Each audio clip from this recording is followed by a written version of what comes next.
আধুনিক সভ্যতার চ্যালেঞ্জ ও দাজ্জালি ফিতনা। দাজ্জাল একজন এমন ব্যক্তি, যেই ব্যক্তিকে আল্লাহ তাআলা হাসরের কিয়ামতের কিছু আগে পাঠাবেন এবং নবী ঈসা আলাইহিস সালামের হাতে ধ্বংস হবে, এটা আমরা কম বেশি সকলেই জানি। কিন্তু দাজ্জালি ফিতনা শুধুমাত্র সেই এক ব্যক্তির মধ্যে সীমাবদ্ধ না। যেমন আল্লাহ রাসূল তার হাদিসের মধ্যে বলেন, কিয়ামত হবে না যতদিন না এমন ৩০ জন ব্যক্তি আসবে যাদের প্রত্যেকেই হবে দাজ্জাল, প্রত্যেকেই হবে কাযযাব। দাজ্জাল মানে হলো মহা ধোঁকাবাজ, সাধারণ ধোঁকাবাজ না। ধোঁকাবাজ তো ভাই বহুতই আছে, ধোঁকাবাজ তো দুনিয়াতে বহুতই আছে। মুখে বলে একটা, কাজে করে একটা, এখন একরকম তখন আরেক রকম, কত রকম ধোঁকাবাজি সমাজের মধ্যে ছড়িয়ে আছে। তো সাধারণ ধোঁকাবাজ না, অনেক বড় মাপের ধোঁকাবাজ যে, তাকে বলে দাজ্জাল। তো নবী বলে কিয়ামতের আগে অন্তত অন্তত ৩০ জন দাজ্জাল আসবে, কাযযাব আসবে। কাযযাব মানে হলো ডাহা মিথ্যাবাদী, দাজ্জাল মানে হলো মহা ধোঁকাবাজ। নবীজি বলেন, যাদের প্রত্যেকেই দাবি করবে তারা আল্লাহর নবী, অথচ আমি সর্বশেষ নবী, আমার পরে আর কোন নবী নাই। তাহলে এই হাদিস দ্বারাই বোঝা যাচ্ছে দাজ্জাল একজনই আসবে এমন না, বহু দাজ্জাল, বহু দাজ্জাল আসবে। হ্যাঁ, এর মধ্যে সবচাইতে বড় দাজ্জাল সেটা যেটাকে আমরা চিনি মাসিহে দাজ্জাল হিসাবে, কিয়ামতের আগে যেটা এসে নবী ঈসা আলাইহিস সালামের হাতে চরম শিক্ষা লাভ করবে। তো এই যে দাজ্জালি ফিতনা মানে হলো ধোঁকাবাজির ফিতনা, এমন ফিতনা যেই ফিতনাটাকে সহজে মানুষ ফিতনা হিসাবে মনে করে না। কারণ ফিতনা যদি চিনেই ফেলে, কয়জন আর তার ভেতরে ধোঁকা খাবে? জেনে বুঝে মানুষ ধোঁকা খায় না। দাজ্জালি ফিতনা মানেই হলো এমন, উপর দিয়া ফিটফাট লেকিন ভেতর দিয়ে পুরাই সদরঘাট। মানুষ জেনে বুঝে ভুল কয়জন করতে চায়? আপনি যদি বোঝেন এটা আগুন, আপনি তো হাত বাড়াবেন না। আপনি যদি বোঝেন এটা পচা, এটা ময়লা, এটা দুর্গন্ধ, এটা নোংরা, আপনি তো সেটা গ্রহণ করতে রাজি হবেন না। কিন্তু যখন ভেতরে থাকবে ভণ্ডামি, ভেতরে থাকবে শয়তানি, কিন্তু উপর দিয়ে এমন ভাবে উপস্থাপন করবে যে যে কোনো মানুষ দেখলে এটা দিয়ে ধোঁকা খেতে বাধ্য। যেমন বহুত লোক এমন আছে, দেখবেন নির্বাচন আসলে মানুষকে লোভ দেখায় যে আমাদেরকে যদি ক্ষমতায় আনতে পারো, আমরা মদিনার ইসলাম বাংলাদেশে আমদানি করব। শুনতে তো ভালোই লাগে, মাশাআল্লাহ, মক্কা মদিনার ইসলামও যদি বাংলাদেশে চলে আসে, এবং মদিনার ইসলাম আসলে তো এই দেশটাও এক টুকরো মদিনা হয়ে যাবে ইনশাআল্লাহ। এইরকম রাহমত, এইরকম বরকত আল্লাহ এই দেশের উপর নাজিল করবেন। শুনতে তো ভালোই লাগে। পাবলিক চিন্তা করে না, অন্য কোনো ইসলামের দরকার নেই, খাঁটি ইসলামের ঠিকাদার একটা পেয়েছি, যার কোনো এজেন্টও নাই, যার কোনো ব্রাঞ্চও নাই, যার কোনো শাখাও নাই, এইটারও তো মিস করা যাবে না। সকলে মিলে তার হাত শক্তিশালী করলো, লাস্টে দেখলো আরে নাম তো ছিল মাশাআল্লাহ মদিনা সনদ, ভেতরে দেখি গুম, ভেতরে দেখি খুন, ভেতরে দেখি ধর্ষণ, ভেতরে দেখি মাদক, ভেতরে দেখি সন্ত্রাস, ভেতরে দেখি চেন্ডারবাজি, ভেতরে দেখি চাঁদাবাজি, ভেতরে দেখি যত রকম দুই নাম্বারি। অথচ চিন্তা করেছিল নির্বাচনের আগে যেরকম টুপি দেখলাম, যেরকম পাঞ্জাবি দেখলাম, যেরকম সুন্দর সুন্দর কথা শুনলাম, ভেবেছিলাম আবার মনে হয় হাসান বসরি জিন্দা হয়েছে, কিন্তু এখন দেখা যাচ্ছে আরে আবু জাহাল নতুন রূপ ধরে আবার সমাজে চলে এসেছে। তাহলে এরকম মানুষ ধোঁকায় পড়ে যায়। এজন্য আল্লাহ রাসূল সাল্লাল্লাহু আলাইহি ওয়াসাল্লাম হাদিসে বলেছেন, ওই বড় দাজ্জাল আসার সময় ঘনিয়ে এসেছে কিনা বুঝবা কিভাবে? একটা নিদর্শন নবীজি বলেছেন, যখন দেখবা মানুষ তার আলোচনা ছেড়ে দিয়েছে, যেমন আমরাও ছেড়ে দিয়েছি। মাসিহে দাজ্জাল নিয়ে জীবনে কয়বার আলোচনা শুনেছেন, কতটুকু শুনেছেন, তার ব্যাপারে কতটুকু বিস্তর ধারণা আপনার আছে? আল্লাহ রাসূল বলেন, যখন মানুষ দাজ্জালের আলোচনা ছেড়ে দিবে, হাত্তা ইয়াতরুকাল আইম্মাতু আলাল মানাবির যিকরাহু, এমনকি ইমামরা পর্যন্ত মিম্বারে তার আলোচনা বন্ধ করে দিবে, ফান্তাজিরুদ দাজ্জাল মিন ইয়াউমিহি আও মিন গাদিহি, তখন তোমরা অপেক্ষা করতে পারো ঠিক ওই দিনই বা এর পরের দিনই দাজ্জাল চলে আসবে। ওই দিন বা পরের দিন মানে কি? মানে ওই সুনির্দিষ্টভাবে ওই দিন হতে হবে জরুরি না, মানে ওই সময়ের মাঝে আর দাজ্জালের আগমনের মাঝে বেশি ব্যবধান থাকবে না। আপনি বলবেন কেন? দাজ্জালের আলোচনা বাদ দেওয়ার সাথে দাজ্জাল আসার কি সম্পর্ক? হ্যাঁ, এটাই সম্পর্ক। সবাই যদি দাজ্জালকে দাজ্জাল হিসাবে চিনেই ফেলে, তাহলে আল্লাহরে বাদ দিয়ে ওর নামে কালেমা পড়বে কোন দুঃখে?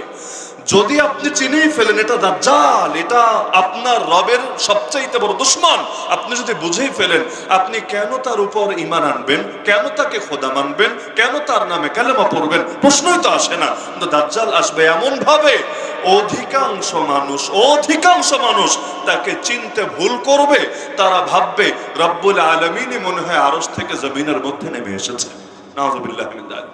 এমনকি হাদিসে তো এই ঘটনা আছে, এক যুবককে গিয়ে বলবে, যুবক তুই মেনে নে আমি তোর রব। সে বলবে প্রশ্নই আসে না, যখন দাজ্জাল তার উপর প্রেসার ক্রিয়েট করবে, সে বলবে হ্যাঁ আমি তোকে রব মানতে পারি এক শর্তে, এক শর্তে। এমন একটা শর্ত দিবে, তার ধারণা এই কাজও করতে পারবে না, সুতরাং ওকে রব মানা লাগবে না। মানুষ মাঝে মাঝে অসম্ভব শর্ত দেয় যে আমি তোমাকে ভালোবাসবো, কিন্তু আকাশের চাঁদটা আমার হাতে এনে দিতে হবে। জানে আকাশের চাঁদ জমিনে আনা সম্ভব না, আর চাঁদের যে সাইজ মাশাআল্লাহ, এটা তো কয়রা আর খুলনার মধ্যে জায়গাও হবে না, হাতে জায়গা হওয়া দূরের কথা। তাহলে ওইটাও যেহেতু পারবে না, এটাও লাগবে না। তো এজন্য দাজ্জালকে শর্ত দিবে, তুই যদি পারিস আমার মরা বাপরে আর মরা মারে জিন্দা করতে, আর তারা যদি জিন্দা হয়ে আমাকে বলে, আমাকে আদেশ দেয় তোরে রব হিসাবে মেনে নিতে, তাহলেই আমি মানবো, না হলে আমি মানতে রাজি না। এই শর্ত দিবে। দাজ্জাল বলবে কবর কোথায়? কবর ওখানে। কবরের সামনে গিয়ে সে বলবে কুম বিইদনি, আমার আদেশে উঠে আয়।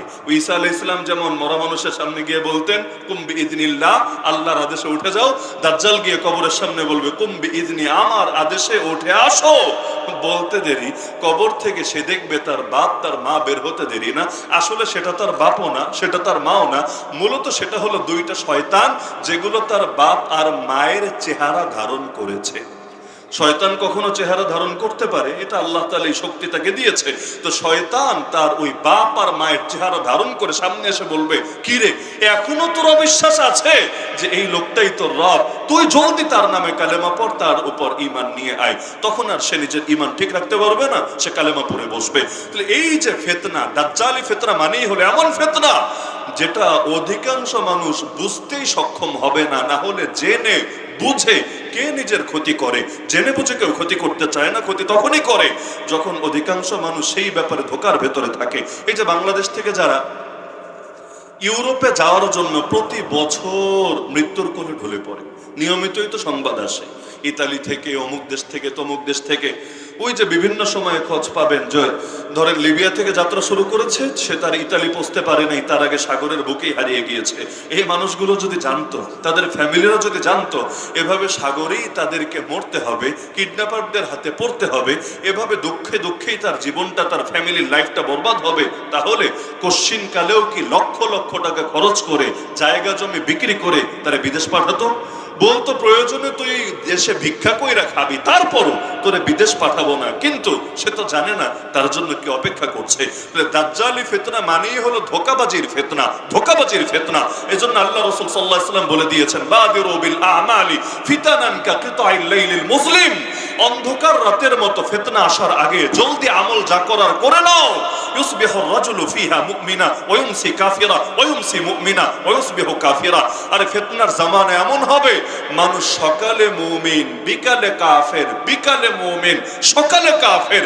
ইয়াবিউর রাজুলু দীনাহু বিআরাদিন মিনাদ দুনিয়া, মানুষ দুনিয়ার সামান্য সামান্য স্বার্থে নিজের দিন, নিজের ঈমানকে বিক্রি করে দিবে। আজকাল কত মানুষ এমন আছে, কত মানুষ এমন আছে, আপনি তাকে জিজ্ঞেস করবেন আরে তুই মানিস কি না সকল ক্ষমতার মালিক আল্লাহ? সে বলবে হ্যাঁ অবশ্যই মুসলমান হিসাবে মানি, সকল ক্ষমতার মালিক আল্লাহ। এবার আপনি তারে বলবেন তোর দল দেখি বলে সার্বভৌমত্ব আল্লাহর না, সার্বভৌমত্ব অন্য কারো। তো এবার বল তুই আল্লাহর আকিদ, আল্লাহর যে বিধান সেটা মানিস, নাকি দলের যে নীতি সেটা মানিস? কিছুক্ষণ মাথাটা চুলকে বলবে দল যেহেতু করি, দলের বাইরে তো আর যেতে পারি না। এরকম হয় না? দলকে কেন্দ্র করে যুক্তি চেঞ্জ হয় না? এটা তো স্বাভাবিক ব্যাপার। নিজের বিবেককে যখন লোকে বর্গা রাখে, যেমন আবু জাহাল আবু লাহাবরা কি ইসলাম বুঝতো না, কোরআন বুঝতো না? আরে আমি আপনি সব বুঝি, আর ওরা নবীকে নিজের চোখে দেখে, নবীর জবান থেকে ডাইরেক্ট শুনে, এমনকি আরবি ভাষা সম্পর্কে পর্যাপ্ত জ্ঞান থেকেও ওরা কিছুই জানতো না, কিছুই বুঝতো না। ভাবলেন কিভাবে? এমনকি মজার বিষয়, প্রত্যেক নবীর ইতিহাস পড়লে দেখবেন নবীদের প্রতি সবচাইতে বেশি শত্রুতা করেছে কারা জানেন? গরিবরা না, কৃষকরা না, শ্রমিকরা না, দিনমজুররা না। প্রত্যেক নবীর প্রতি সবচাইতে বেশি দুশ্মনী দেখিয়েছে তাদের নিজ নিজ জামানার নেতারা। কেন? নেতাদের মাথায় ঘিলু কম, নেতাদের মাথায় বুদ্ধি কম, নেতাদের পড়ালেখা কম, এজন্য না, বিষয়টা উল্টা। তাহলে ঝামেলা কোথায়? ঝামেলা হলো অন্যরা বুঝুক বা না বুঝুক, নেতারা ঠিকই বুঝে ফেলেছে। আরে নবীকে যদি মেনেই নেই, রবকে যদি এক বলে স্বীকার করেই নেই, আল্লাহর দ্বীনের সামনে আত্মসমর্পণ যদি করেই নেই, তাহলে ভণ্ডামি করবে কিভাবে, ধান্দাবাজি করবে কিভাবে, অন্যের হক মেরে খাবে কিভাবে? তারা ভালো মতোই চিন্তা করেছে। আরে নবীরা যদি মেনেই নেই, বড় বড় বোতল তো টানা যাবে না। নবীকে যদি মেনেই নেই, নারীদের ইজ্জত নিয়ে ছিনিমিনি খেলা যাবে না। নবীদেরকে যদি মেনেই নেই, চাঁদাবাজি সন্ত্রাস করা যাবে না। নবীদেরকে যদি মেনেই নেই, অন্যায়ভাবে মানুষের রক্ত ঝরানো যাবে না। সুতরাং জানার পরও, বোঝার পরও শুধুমাত্র ধান্দায় আঘাত লাগবে, স্বার্থে আঘাত পড়বে, এজন্য নবীদের উপর ঈমান আনতে রাজি হতো না।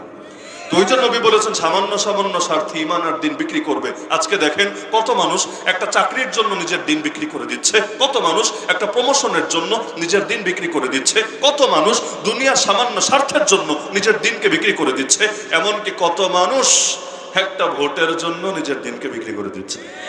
আমাদের দিনদারি তো এত সস্তা, মাশাআল্লাহ, কি আর বলবো কথা। ছাগলেরও যে দাম থাকে, অধিকাংশ বাঙালিরও অনেক সময় দাম থাকে। একটা ছাগল কিনতে গেলে কত লাগে আপনি বলেন? বর্তমান বাজারে 10-12 হাজারের নিচে ভালো কোনো ছাগল পাওয়া যাবে নাকি? 10-12 হাজারেও ওই খুব ভালো কোয়ালিটির ছাগল হয়তো পাওয়া যাবে না। এদিকের দাম আমি জানি না, এদিকে হয়তো সস্তাও হতে পারে, আমি জানি না। তো এখন তাও ধরলাম একটা ছাগলের দাম যদি 8-10 হাজারও হয়, নির্বাচন আসলে কত বাঙালি 500 টাকা 1000 টাকায় সুন্দরভাবে বিক্রি হয়ে যায়। তখন কোনো নীতি কথা, কোনো আদর্শের কথা, কোনো কিছু মনে থাকে না। এগুলো হয় নাকি? হয় না? আল্লাহ হেফাজত করুক। ওই যে আবু সাইদের বুকে গুলি চালিয়েছিল যেই পুলিশ, তাকে যখন ফাঁসির রায় দেওয়া হলো, যুক্তি কি দেখালো? যুক্তি দেখালো, আমি তো চাকরি করি, আমি তো হুকুমের গোলাম, আমার কি দোষ আছে? আমি সামান্য চাকরি করি, উপর থেকে যা বলা হয়েছে আমি তো সেটাই বাস্তবায়ন করেছি। সুতরাং আমার ব্যাপারে ফাঁসির রায় কেন দেওয়া হবে? জয় বাংলা, এটা বলে নেই, মানে স্লোগানটা আমি দিই নাই, সে মুখে উচ্চারণ করে নাই, করেছে। এই যুক্তিটা শুধু আজ বিচারকের সামনে দিচ্ছে তা না, হাসরের ময়দানেও দিবে। কোরআনে আছে, হাসরের ময়দানে অপরাধীরা বলবে, রব্বানা ইন্না আতানা সাদাতানা ওয়া কুবারানা ফাআদাল্লুনা সাবিলা।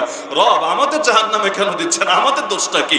আমরা তো শুধু আমাদের নেতা আর বড়দের কথা শুনেছি, আমাদের নেতা আর বড়দের আনুগত্য করেছি, তারা আমাদের মিসগাইড করেছে, আমাদের ভুল পথে নিয়েছে। সুতরাং আযাব দিতে হলে তাদেরকে দেন, আমাদেরকে কেন দিচ্ছেন?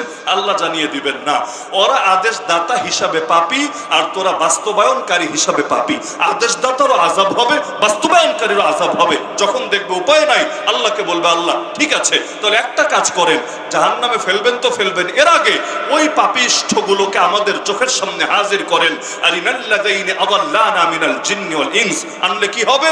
নাজআলহুমা তাহতা আকদামিনা, ওদেরকে নিচে ফেলে ওদের বুকের উপর পাড়া দিয়ে এরপর আমরা যাব জাহান্নামে, লিয়াকুনা মিনাল আসফালিন, যাতে করে ওরা লাঞ্ছিত হয়, ওরা অপমানিত হয়, আর সে অপমানিত হওয়ার দৃশ্য দেখে নিজের বুকের আগুনটা একটু থামাতে পারি। যতই পারা দেখ, যতই যা কিছু করুক, নিজে কিন্তু পারবে না আল্লাহর আযাব থেকে বাঁচতে। তো সামান্য সামান্য স্বার্থে নিজের দিন আর নিজের ঈমানকে বিক্রি করবে। তো দাজ্জাল যেমনি ভাবে এসে রবের আকীদার ব্যাপারে মানুষের ভেতরে কুফর ঢুকাবে, শিরক ঢুকাবে। দাজ্জালি ফিতনা মানেই হলো এমন ফিতনা যেটা মানুষের ভেতরে কুফর ঢুকাবে, মানুষের ভেতরে শিরক ঢুকাবে। এবার আসেন, আধুনিক সভ্যতার চ্যালেঞ্জ কি কি? বর্তমানে তো আলহামদুলিল্লাহ দুনিয়াটা অনেক উন্নত। বর্তমানে আর কি, আমরা যখন ছোট ছিলাম, আমরা মুরব্বীরা যখন ছোট ছিলেন, ওই জামানার সাথে তুলনা করলে তারও বেশি, ওইটা নাই করলাম। আমরা যখন ছোট ছিলাম, ওই সময়ের বাংলাদেশ আর আজকের বাংলাদেশ এক আছে? কি পরিমাণ পরিবর্তন হয়েছে আপনি চিন্তা করেন। এমন কত কিছু ঘটছে যেগুলো আমরা কল্পনাও করি নাই। ওই প্রথম যখন টেলিভিশন আসে দেশে, প্রথম যখন টেলিভিশন আসে, অনেক মুরব্বীর অবাক হয়ে যেত, এই 14 ইঞ্চির ভেতরে ইয়া বড় বড় বেড়া আর বেডি ঢুকলোই কেমনে, আর নাচেই কেমনে, আর লাফাই কেমনে, কিভাবে সম্ভব এতটুকু জিনিসের মধ্যে ইয়া বড় মানুষটা থাকবে? অবাক হতো নাকি হতো না? এমনকি ওই যখন টেলিফোনের পরে মোবাইল আসলো, মোবাইল তার নাই, কিছু নাই, একটা টিপ দিলে সহজে কল চলে যাচ্ছে। ওই সময় তো বড় বড় বাটন ফোন, ওই 3110 1100 আর কি কি আজিবাজের মডেল ছিল। ওই সময় মানুষকে অবাক হয়ে যেত, তার নাই, কিছু নাই, এখানে বসে হ্যালো বলছি আর 1000 মাইল দূর থেকে সে শুনে ফেলছে, আবার জবাব দিচ্ছে। আমার কানে আসছে। আবার যখন এটিএম মেশিনগুলো ব্যাপক হলো, কি রে টাকা নিয়ে ঘোরা লাগে না, চোর ডাকাতের ভয় লাগে না, মেশিনের মধ্যে একটা কার্ড ঢুকায় দিলে কি সুন্দর করে টাকা বের হয়ে আসে। এই যে চোখের সামনে দুনিয়াটা কত উন্নত হলো, কত অগ্রসর হলো অল্প সময়ের ভেতরে। একদিকে দুনিয়া উন্নত হচ্ছে প্রযুক্তিগতভাবে, অনেক উন্নত হচ্ছে, আর একদিকে ঝামেলা কি জানেন? এখন থেকে 20 বছর আগে বাংলাদেশে নাস্তিক কয়টা ছিল? এখন থেকে 20 বছর আগে বাংলাদেশে বামরাম কয়টা ছিল? এখন থেকে 20 বছর আগে বাংলাদেশে অজ্ঞেয়বাদী সংশয়বাদী কয়টা ছিল? এখন থেকে 20 বছর আগে এই দেশে কয়জন আল্লাহকে গালি দেওয়ার সাহস দেখাতো? এখন থেকে 50 বছর আগে এই দেশে কয়জন নবীর শানে বেয়াদবি করার সাহস দেখাতো? এখন থেকে 100 বছর আগে কয়জন সমকামিতার পক্ষে আইন বানানোর, প্রতিবাদ করার, মিছিল করার, আন্দোলন করার হিম্মত দেখাতো? এখন থেকে কিছুকাল আগে কয়জন শরীফ শরীফার গল্প প্রকাশ্যে চর্চা করার সাহস দেখাতো? এখন থেকে কিছুকাল আগে কয়জন প্রকাশ্যে নারী আর পুরুষের অবাধ বিবাহ বহির্ভূত সম্পর্ককে নিজেরা পালন করার এবং সমাজে প্রমোট দেওয়ার সাহস দেখাতো? চিন্তা করলে দেখবেন একদিকে দুনিয়াটা উন্নত হচ্ছে, বস্তুগত উন্নত, আর আরেকদিকে ঈমান, আকীদা, নৈতিক চরিত্র যা কিছু ছিল যতদিন যাচ্ছে ধীরে ধীরে নামতে নামতে জিরোর কাছাকাছি চলে আসছে। তাহলে আধুনিক সভ্যতার সবচাইতে বড় চ্যালেঞ্জই এটা।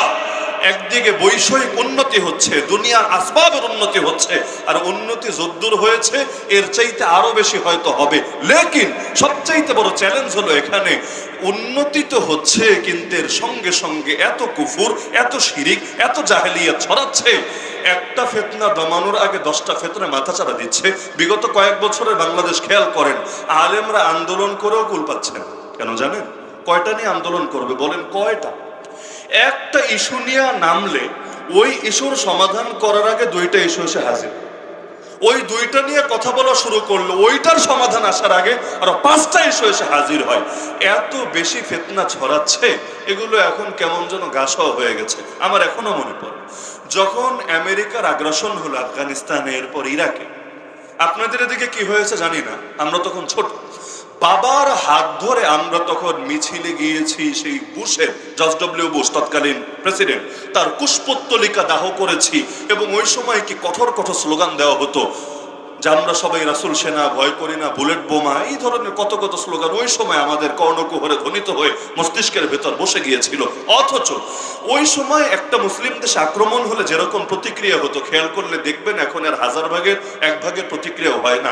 এই যে ইরানের উপর আক্রমণ হয়েছে, এই বাংলাদেশ সংখ্যাগরিষ্ঠ একটা মুসলিমের দেশ, এবং মুসলমানদের সংখ্যা বিবেচনা করলে ওই টপ যেই কয়টা দেশ আছে এর মধ্যে দেশের সাইজ ছোট হতে পারে, তো মুসলমানের সংখ্যায় তো অনেক উপরে আছে, অনেক উপরে। কিন্তু আপনি চিন্তা করেন ইরানের মতো একটা রাষ্ট্রের উপর যখন আগ্রাসন হলো, এর আগে মসজিদ আকসার উপর সেই তুফানুল আকসাকে কেন্দ্র করে সেই গাজার বুকে যখন ব্যাপক গণহত্যা চালানো শুরু হলো, এই জাতির প্রতিক্রিয়া কেমন আসা দরকার ছিল আর বাস্তবে কেমন এসেছে, এই 2টার মধ্যে জাস্ট তুলনা করে।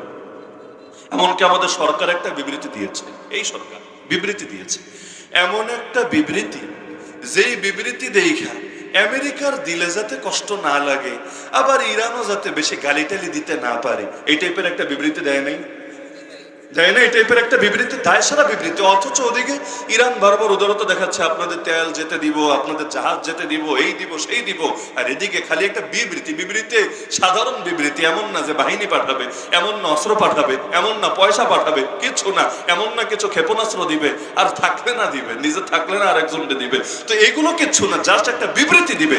সেখানে পর্যন্ত আমরা পারি না নিজেদের ঈমানের দাবি রক্ষা করতে। অথচ আপনি চিন্তা করে দেখেন, চিন্ময় কৃষ্ণ দাস ব্রহ্মচারী, নামটা মনে আছে? আশা করি কারো কারো আছে। চিন্ময় কৃষ্ণ দাস ব্রহ্মচারীকে যখন গ্রেফতার করা হয়েছিল, 24 ঘন্টা পার হওয়ার আগে দিল্লি থেকে প্রতিবাদী বিবৃতি চলে এসেছিল।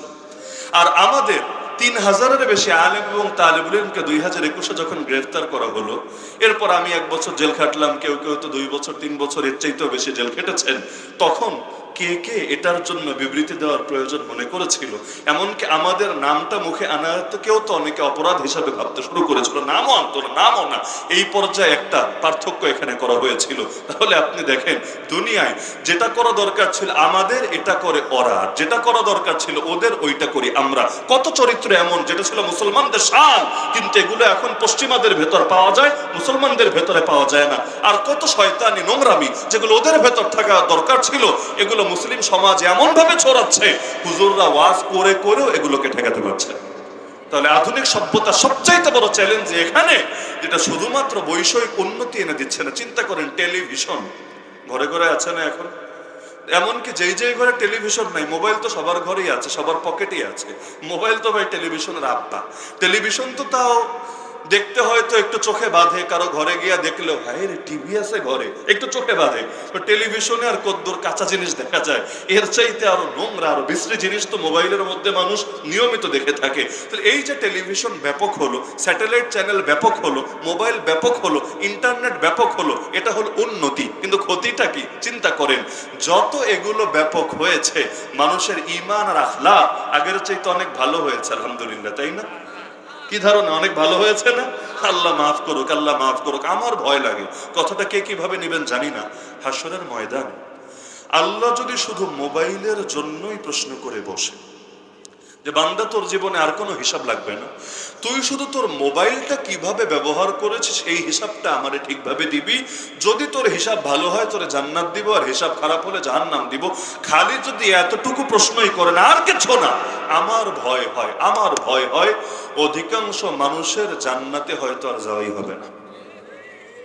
এই পরিমাণ পাপে আমরা জড়িত। আল্লাহর একটা নাম হলো সাত্তার, আল্লাহ ঢেকে রাখেন। আরে আল্লাহর বড় দয়া, আল্লাহর বড় মায়া, আল্লাহর বড় অনুগ্রহ, আল্লাহর বড় ভালোবাসা। আল্লাহ যদি আমাদের সকলের পাপগুলো প্রকাশ করে দিতেন, কয়জন আছে এমন যারা সমাজে মুখ দেখিয়ে চলতে পারতো? আরে পাপের যদি দুর্গন্ধ থাকতো, মানুষ আমাদের দুর্গন্ধে অতিষ্ঠ হয়ে আমাদেরকে সমাজ থেকে বের করে দিত। পাপের যদি দুর্গন্ধ থাকতো, আমরা কে পারতাম সমাজের ভেতর চলতে? লেকিন চিন্তা করেন, সারা রাত জুড়ে যেই আল্লাহর সাথে পাপ করেন, ওই আল্লাহ সারা দিন জুড়ে আপনাকে কিভাবে তার নিরাপত্তার চাদরে, তার গোপনীয়তার চাদরে আবৃত করে রাখেন। না হলে আল্লাহ যদি চাইতেন, আল্লাহ গোটা সৃষ্টিকুলের সামনে সবাইকে লাঞ্ছিত করে ছাড়তে পারতেন। কত বড় দয়া আমার আল্লাহ, কত বড় ভালোবাসা। তাহলে একদিকে জাগতিক উন্নতি হচ্ছে, আর আরেক দিকে আমাদের ঈমান আকীদা, আমাদের আমল আখলাক সবকিছু ধীরে ধীরে ধ্বংস হচ্ছে। এমনকি চিন্তা করেন, রাজনীতিবিদদের হালতে চিন্তা করেন। এখন থেকে কিছুকাল আগে যতটুকু নীতি নৈতিকতা চরিত্রে দেখা পাওয়া যেত, রাজনীতি তো মূলত একটা ভালো জিনিস। রাজনীতি কি খারাপ জিনিস না ভালো জিনিস? রাজনীতি করেছেন কারা? রাজনীতি করেছেন নবী মুহাম্মদ রাসূলুল্লাহ সাল্লাল্লাহু আলাইহি ওয়াসাল্লাম, রাজনীতি করেছেন সিদ্দিক আকবর আবু বকর রাদিয়াল্লাহু আনহু, রাজনীতি করেছেন ওমর ফারুক রাদিয়াল্লাহু আনহু, রাজনীতি করেছেন ওসমান যুন নুরাইন রাদিয়াল্লাহু আনহু, রাজনীতি করেছেন আলীউল মুর্তাজা শেরে খোদা আলী রাদিয়াল্লাহু আনহু। তার মানে যারা দুনিয়াতে বসে জান্নাতের সুসংবাদ পেয়েছেন, যারা গোটা জাতির মধ্যে সবচাইতে দামি, সবচাইতে সম্মানী, তাদের জীবন কেটেছে রাজনীতির ময়দানে। অথচ দেখতে দেখতে কি হলো, এখন ভালো মানুষরা অনেকে তো রীতিমতো বিরক্ত হয়ে রাজনীতি থেকে দূরে সরছে। আর যত চোর, বাটপার, চাঁদাবাজ, দুর্নীতিবাজ, মাদক কারবার, সন্ত্রাসী আর বিভিন্ন মজুদকার অথবা বিভিন্ন পাপী ব্যবসায়ী, এরা রাজনীতিকে নিজেদের ধান্দার উপার্জনের, আয় উপার্জনের মাধ্যম বানিয়ে নিয়েছে। তাহলে আধুনিক সভ্যতার সবচাইতে বড় চ্যালেঞ্জ হলো দাজ্জাল এসে যেমনি ভাবে আমাদেরকে আল্লাহর ব্যাপারে আমাদের আকীদাকে নষ্ট করতে চাইবে, এই জামানায়ও এই ফিতনা যত বেশি বৈষয়িক উন্নতি হচ্ছে আর পশ্চিমা সভ্যতা ব্যাপক হচ্ছে, আমাদের ঈমান আকীদা হুমকির মুখে পড়ছে। সমস্যা এখন আমল নিয়ে না, সমস্যা হলো ঈমান নিয়ে। আমাদের আমল নিয়ে খুব বেশি সমস্যা না। কেন জানেন? আমেরিকা কখনো বলবে না তুই নামাজ পড়লে তোরে বোম্বাইরে উড়াই দিব, কখনো বলবে না তুই হজে গেলে তোরে একদম দুনিয়া থেকে নাই করে দিব। আপনি চিন্তা করেন, আল্লাহ নবী সাল্লাল্লাহু আলাইহি সাল্লাম 40টা বছর, যেই 40 বছর তিনি সাধারণ অবস্থায় ছিলেন, হেরা গুহায় এখনো আনুষ্ঠানিকভাবে ওহী আসে নাই, ওই 40 বছরে নবী ইবাদত বন্দেগী করেন নাই? আমাকে বলেন আপনারা কোন ইবাদত 40 বছরে করেন নাই? আলহামদুলিল্লাহ 40টা বছর, ওই শুরু 40 বছরও তার ইবাদত ছাড়া যায় নাই। কি করেন নাই তিনি? ওই সময় বাইতুল্লাহর খেদমত করেন নাই, ওই সময় আল্লাহর ঘর তওয়াফ করেন নাই, ওই সময় হাজীদের পানি পান করানোর খেদমত আঞ্জাম দেন নাই, এমনকি ওই সময় হাজরে আসওয়াদ নিয়ে যে বিবাদ হয়েছিল সেটার সমাধান তিনি করেন নাই, ওই সময় হিলফুল ফুজুল গঠন করে সামাজিক খেদমত তিনি আঞ্জাম দেন নাই। এমনকি আল্লাহ রাসূল সাল্লাল্লাহু আলাইহি ওয়াসাল্লাম যখন হেরা গুহায় গিয়ে মাসের পর মাস থাকতে লাগলেন, দিন নাই রাত নাই, লাগাতার ইবাদত করেই যাচ্ছেন। খাবার ফুরিয়ে গেলে কখনো নিতে আসছেন, কখনো নিজে নিতেও আসছেন না, আম্মাজান খাদিজা গিয়ে দিয়ে আসছেন। ওই সময়ও আবু জাহাল বলেন, আবু লাহাব বলেন, উতবা বলেন, সাইবা বলেন, কেউ নবীর বিরুদ্ধে অ্যাকশনে যায় নাই। আরে নবীরা মারা দূরের কথা, নবীকে একটা গালিও দেয় নাই, গালি দেওয়া দূরের কথা, নবীর বিরুদ্ধে কোনো সমালোচনাও কেউ মুখে আনে নাই।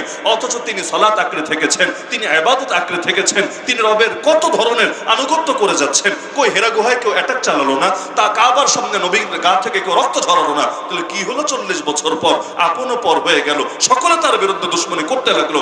ওইটা যদি বোঝেন এই জামানার ফিতনা বুঝে ফেলবেন। এই জামানে আমরা সবাই যত মানুষ নামাজি আছি, নামাজের সংখ্যা যদি আরো 10 গুণ হয়, আরো 20 গুণ হয়, আরো 50 গুণ হয়, আরো 100 গুণ হয়, আরো 1000 গুণ হয়, তবু এর কারণ নাস্তিকরা, সেকুলাররা, শাহবাগীরা, বামরামরা, আরে আমেরিকা, ইসরায়েল, ইন্ডিয়া, কেউ আমাদের বিরুদ্ধে শুধুমাত্র এটার কারণে আমাদের বিরুদ্ধে কেউ কামান দাগাতে শুরু করবে না। আমাদের নামাজ নিয়ে ওদের চুলকানি না, আমাদের রোজা নিয়ে ওদের সমস্যা না, আমাদের হজ যাকাত নিয়ে ওদের সমস্যা না। কিন্তু ওদের সমস্যা হলো যদি আমরা ইসলামকে পূর্ণাঙ্গভাবে ধারণ করতে চাই, যে ইসলাম আমার বুকের ভেতরে, ওই ইসলামকে যদি সমাজের প্রতিটি সেক্টরে বাস্তবায়ন করতে চাই, যদি অন্যায়ের মুখোশ উন্মোচন করতে শুরু করি, যদি সব জায়গায় হক কথা বলতে শুরু করি, যদি সমস্ত বাতিল তাগুতের বিরুদ্ধে জিহাদের ডাক দিয়ে বসি, তখন দেখবেন ওরা আর কেউ বসে থাকবে না। তাহলে যেই ইসলাম নামাজ শিখিয়েছে, একই ইসলাম জিহাদও শিখিয়েছে, তো নামাজের কথা বললে কারো গায়ে লাগে না, জিহাদের কথা বললে আর চুপ করে ওরা বসে থাকতে পারে না। পার্থক্য কোথায়? পার্থক্যই হলো এখানে, ওরা চায় আলো থাকুক সীমিত পরিসরে, কিন্তু আলো যদি ব্যাপকভাবে ছড়াতে থাকে অন্ধকার টিকবে কিভাবে? এজন্য অ্যান্টিভাইরাস আসলে ভাইরাস তো পালাতে বাধ্য হবেই, অ্যান্টিভাইরাস কোনোভাবে আসুক ওদের সামনে। এজন্য দাজ্জালি ফিতনা এটা রক্ষা করাকে ওরা নিজেদের মিশন বানিয়ে নিয়েছে। এই যে আমেরিকা সারা দুনিয়ার গণতন্ত্র নিয়ে খুব পেরেশান, দেখলে মনে হবে ওর চাইতে ভালো শান্তিকামী, ওর চাইতে ভালো মানবাধিকার রক্ষাকারী, ওর চাইতে ভালো গণতন্ত্রের ধ্বজাধারী দুনিয়ার বুকে কে আছে? দেখলে তো এটাই মনে হবে। কিন্তু এতই যদি গণতন্ত্রের প্রেম থাকে, এমন কি এই গণতন্ত্রের নামে কত দেশে আগ্রাসন চালিয়ে বসলো, মুসলমানের দেশ বোমা হামলা শুরু করলো, দেশ দখলের ধান্দা শুরু করলো। কেন? যে জঙ্গিদের হাত থেকে দেশটাকে না বাঁচালে। ট্যাগ তো একটা আছেই মাশাআল্লাহ, এমন একটা ট্যাগ একবার যদি কারো উপরে দেওয়া হয়, ওরে মারলেও কেউ কাঁদবে না, ওরে গুম করলেও কেউ কাঁদবে না, ওর ব্যাপারে যে যাই করুক কোনো ধরনের কোনো সমস্যা হবে না। এই যে বিগত সময়ে জঙ্গি আর রাজাকার, এই দুইটা ট্যাগ যারে দিয়েছে, মানুষ তো ওর পক্ষে প্রতিবাদ করার সাহস পর্যন্ত দেখাতো না। এই যে ইসলামী ব্যাংক, আজ তো ব্যাংকটারই শেষ করে দিল। ট্যাগ কি? মূল ট্যাগ তো এইটাই, জঙ্গিদের অর্থায়ন করেছে, জঙ্গিদের মদত দিয়েছে, এখন করুক ব্যাংক ডাকাতি, কোনো সমস্যা নেই। জঙ্গিদের শব্দটা যেহেতু লেগেছে আর কিচ্ছু হবে না। ওই যে ইন্ডিয়ায় যদি খালি কোনোভাবে অপবাদ দেওয়া যায় লোকটা গরুর গোশত খেয়েছে, অথবা ফ্রিজে গরুর গোশত আছে, অথবা গরু কোরবানি করার কোনো প্ল্যান প্রোগ্রাম করেছে, আর কিচ্ছু লাগবে না। ওরে জায়গায় যদি মপ করে মেরেও ফেলে কিচ্ছু হবে না। কেন হবে না? কারণ মপ তো ভাই সবার বেলে অন্যায় হয় না, এটা হলো যারা দুর্বল থাকে তারা মপ করলে সেটা অন্যায় হয়, সেটার বিরুদ্ধে সবাই চিৎকার চেঁচামেচি শুরু করে দেয়। কিন্তু যারা ক্ষমতায় থাকে তাদের দলবলের লোকেরা যদি মানুষকে পিটাও মাইরা ফেলায়, বলবে এগুলো তো বিচ্ছিন্ন ঘটনা, এগুলো নিয়ে খুব বেশি চেঁচামেচি করতে হয় না। এমন হয় নাকি? হয় না? আল্লাহ হেফাজত করুক আমাদেরকে। তো আমেরিকা সারা দুনিয়ায় গণতন্ত্র রক্ষার নামে কত মুসলিম দেশে পর্যন্ত আগ্রাসন চালালো, অথচ মিশরে গণতান্ত্রিক প্রক্রিয়ায় ক্ষমতায় আসলেন হাফেজ মুরসি। অনেকে হয়তো নামটাও ভুলে গিয়েছেন, আমরা তো মাজলুমদেরকে, শহীদদেরকে সহজেই ভুলে যাই। নিজেদের মহাবীর যারা ছিল তাদেরকে আমরা সহজেই ভুলে যাই। আর কাফেরদের বানানো যত চরিত্র এইগুলোরও আমরা খুব সুন্দরভাবে আগলে রাখি। আর উপন্যাস লাগে কাদের, সিনেমা লাগে কাদের, ফিকশন লাগে কাদের, যাদের গৌরবান্বিত ইতিহাস নাই তাদের লাগে। আরে যাদের খালিদ বিন ওয়ালিদের ইতিহাস আছে, যাদের সামনে আমির হামজার ইতিহাস আছে, যাদের সামনে বীর ওমর বিন খাত্তাবের ইতিহাস আছে, যাদের সামনে মুহাম্মদুর রাসূলুল্লাহ সাল্লাল্লাহু আলাইহি ওয়াসাল্লামের গৌরবান্বিত ইতিহাস আছে, তাদের আবার উপন্যাস দেখে, ফিকশন দেখে, সিনেমা দেখে কাল্পনিক চরিত্রকে নিজেদের হিরো, নিজেদের মডেল, নিজেদের আইকনের আইডল বানানো লাগে। যাদের সামনে এত বড় আইকন আছে তাদের তো কখনোই প্রয়োজন থাকে না অন্যদের থেকে নতুন করে আইকন গ্রহণ করার। কিন্তু খেয়াল করলে দেখবেন আমরা আমাদের অধিকাংশ বীরকে চিনি না, যাদেরকে চিনি তাদের নামটা পর্যন্ত ঠিকভাবে মুখে আনি না। যেমন জাস্ট একটা উদাহরণ দিলেই বুঝবেন, সালাহুদ্দিন আইয়ুবীর তো সবাই চেনার কথা, তাই না? চেনেন না? সবাই কম বেশি চেনেন। কিন্তু আমি যদি বলি সুলতান সালাহুদ্দিন আইয়ুবী যেমনি ভাবে মহাবীর ছিলেন, সুলতান রুকনুদ্দিন বাইবার্স রহমাতুল্লাহ আলাইহি তিনিও যদি কোনো কোনো ক্ষেত্রে ধরি সালাহুদ্দিন আইয়ুবীর চাইতে এগিয়েছিলেন এবং ইসলামী খেলাফতের পতনের পরে যার হাত ধরে আবার ইসলামী খেলাফত পুনঃপ্রতিষ্ঠিত হয়েছিল তিনিই ছিলেন এই সুলতান রুকনুদ্দিন বাইবার্স, যিনি একই সঙ্গে তিন শত্রুর কোমর ভেঙেছেন। একদিকে তাতারি মোগল, সেই মঙ্গোলীয় যারা ছিল ওদের আগ্রাসনকেও রুখে দিয়েছেন, ক্রুসেডারদের আগ্রাসনকেও থামিয়ে দিয়েছেন, আবার যত বিদ্রোহী ছিল মুসলমানদের ভেতরে মাথাচাড়া দিয়েছে এগুলোরও দমিয়ে আবার ইসলামী খেলাফতকে পুনঃপ্রতিষ্ঠা করেছেন। কিন্তু আমি 10-12 যদি বলি Ruknuddin Bieber's, Ruknuddin Bieber's, Ruknuddin Bieber's, বলবে হুজুর এটা কেডা, এটা তো আমরা চিনলাম না ঠিকভাবে, আমাদের বীরদেরকে আমরা চিনি না। কিন্তু ওরা ওদের কুলাঙ্গার যারা, ওদের বিভিন্ন গুন্ডা যারা, ওদের বিভিন্ন খারাপ চরিত্রের যারা, এদের ব্যাপারেও সিনেমা বানায়, নাটক বানায়, এই বানায় সেই বানায় এদেরকে মহাবীর সাজাতে দ্বিধা করে না, যেটা পার্শ্ববর্তী রাষ্ট্রে এখন নিয়মিত হয়। ইতিহাসের কলঙ্কিত চরিত্র যারা, এদেরকেও ইতিহাসের হিরো সাজানো হয়। আর আমাদের যেমন সুলতান টিপু শহীদের নাম শুনেছেন? তিনি বীর ছিলেন না ভিলেন ছিলেন? নায়ক ছিলেন না খলনায়ক ছিলেন? আওয়াজ তো আসছে না।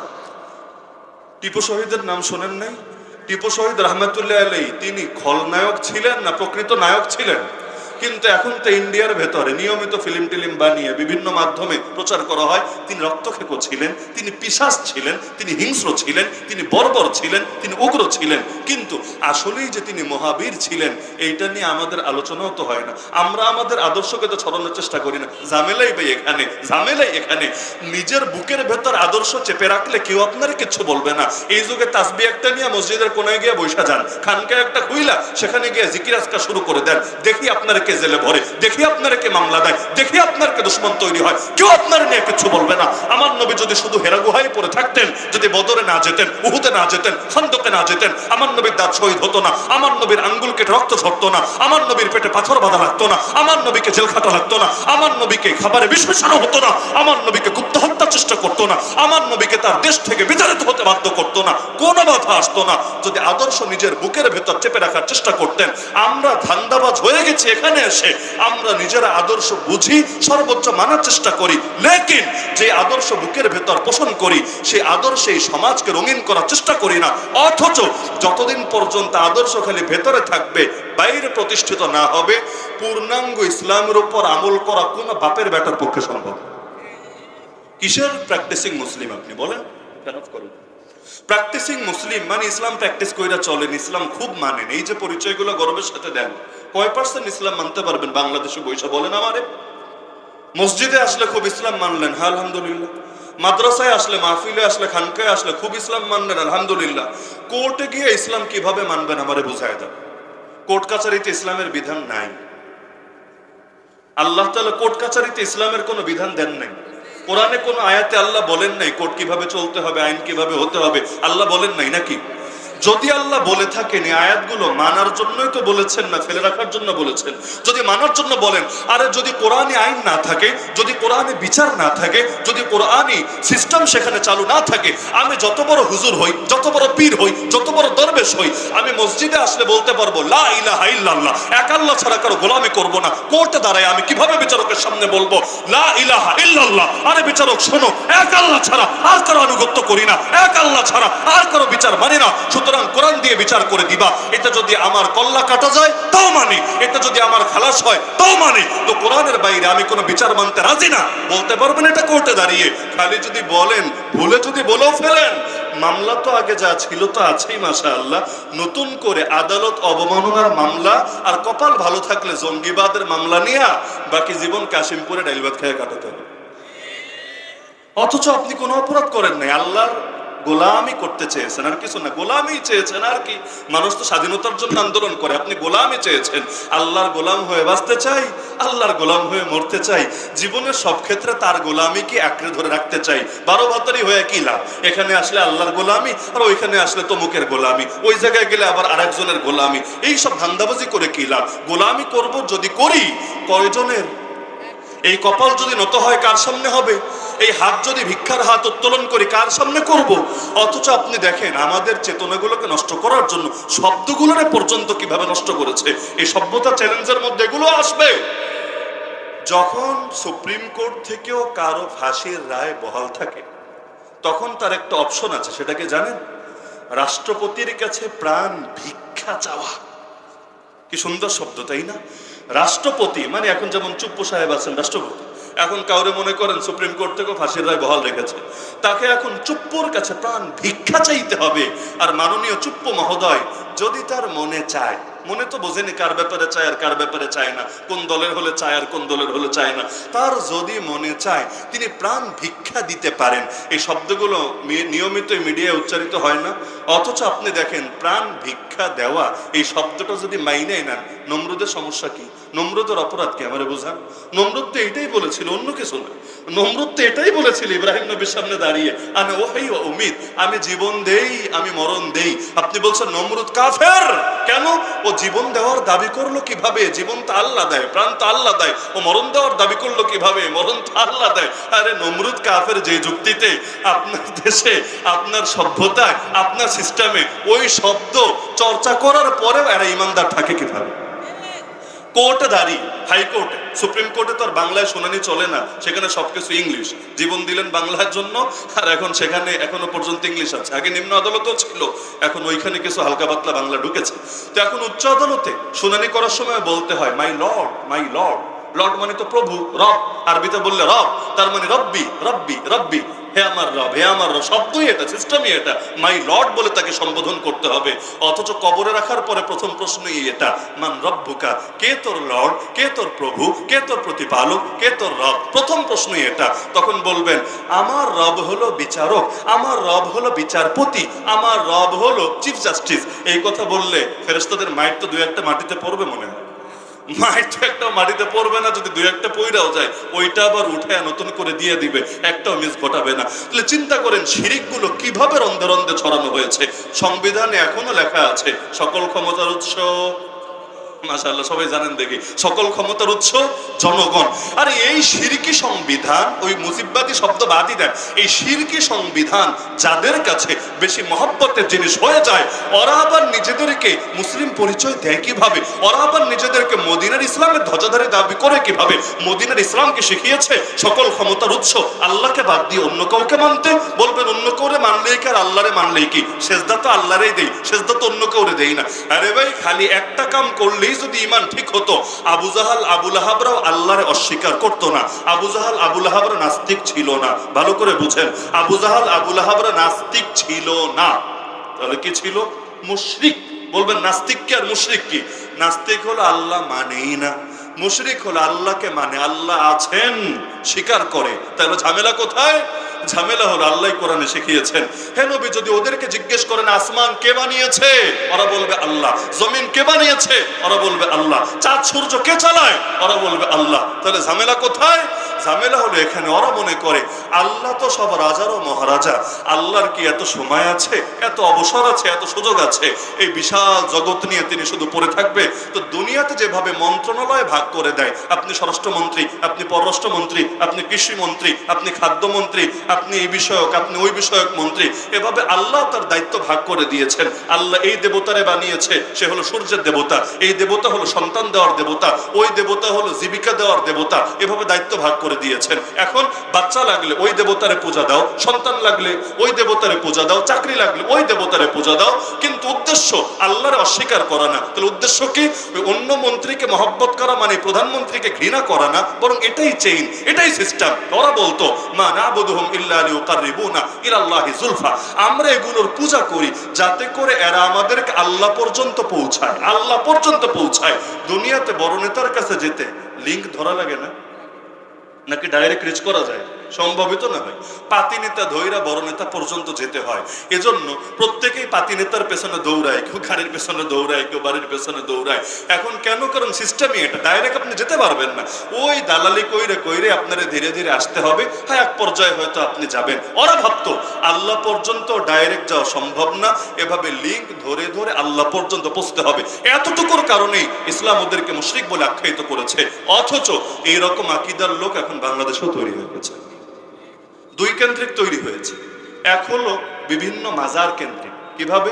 মাজার তো যাবে জিয়ারত করার জন্য, এটা তো ভালো আলহামদুলিল্লাহ, কিন্তু না, কিছু লোক আছে এরা জিয়ারত করার জন্য যাবে না, হয়তো যাবে গাঞ্জা খাওয়ার জন্য, মদ খাওয়ার জন্য, ঢোল তবলা বাজানোর জন্য, অথবা যাবে বাচ্চা লাগলে অমুক মাজারে সেজদা দিতে হবে, চাকরি লাগলে তমুক মাজারে পূজা দিতে হবে, আর ওইটা লাগলে অমুক মাজারে গিয়া আব্বা আমার এইটা দাও, এইটা দাও, এইটা দাও, এভাবে চোখের পানি ঝরাতে হবে। এমন লোক নাই? আমার বাসা যেহেতু শাহজালাল মাজারের কাছে, এজন্য ছোটবেলা থেকে এগুলো দেখতে দেখতে আমরা বড় হয়েছি। এমনকি দুনিয়া এত উন্নত হয়েছে, সায়েন্স ফিলোসফি এত উচ্চ পর্যায়ে পৌঁছেছে, এখনো পর্যন্ত এগুলো বন্ধ হয় নাই। কিছু লোক গিয়ে আব্বা বিয়া হয়েছে 12টা বছর, বাচ্চা একটা দাও না। দূর দূরান্ত থেকে, মনে করেন খুলনা থেকেও যায় না, মনে হয় কি যায় না? খুলনায় তো আরো কত কিছুই হয় মাশাআল্লাহ। ওই যে কুমির একটা কি আছে, কুমিরের মধ্যে একবার, হ্যাঁ কুত্তা নিয়ে আবার পুরো দেশ গরম হয়েছে। কিন্তু কুত্তা তো মাঝখানে একটা ঘটনা ঘটেছে, কিন্তু নিয়মিতই তো বিভিন্ন প্রাণী তার পেটের মধ্যে দেওয়া হতে থাকে। তো মুরগি নিয়ে মায়া দেখানোর কে আছে, অন্যান্য প্রাণী নিয়ে মায়া দেখানোর কে আছে? কিন্তু কুত্তার অনেক মহব্বতকারী এবং কুত্তার অনেক সুসন্তান তো আমাদের ভেতরেও কিছু বাংলাদেশে তৈরি হয়ে গিয়েছে। এজন্য মাশাআল্লাহ কুত্তার উপর জুলুম হলে তখন অবশ্য তারা জেগে ওঠে, আর বাকি টাইমে যা কিছু ভণ্ডামি চলে এগুলো নিয়ে তাদের মুখে আলাপ আসে না। এ কারণেই দেখবেন সহি পীর যদি কেউ হয়, সহি পীর মানে কি? পীর মানে হলো যারা অনুসরণ করা হয়। আরবিতে বলে শায়েখ, ফার্সিতে বলে পীর। ওই শব্দ দুইটা অর্থ কিন্তু একই, পীর মানেও যা, শায়েখ মানেও তা। তো সহি পীর মানে কি? সহি পীর মানে হলো আল্লাহ নবী যে আদর্শের উপর ছিলেন হুবহু, যে সেই আদর্শ যে ফলো করে এবং যে প্রচার করে, সেই হলো সহি পীর। এরকম সহি পীরদেরকেও নিয়ে জেলে ভরে দেয়। আর ভণ্ড পীর যদি কেউ হয়, এর ব্যাপারে মাশাআল্লাহ ওদের দরদের যত বালতি আছে, ওদের ভেতরে দরদ সব তাদের জন্য নিয়মিত প্রবাহিত হতে থাকে। আল্লাহ হেফাজত করুন। তাহলে এক হলো এই মাজার কেন্দ্রিক কিছু শিরিক হয় না বাংলাদেশে?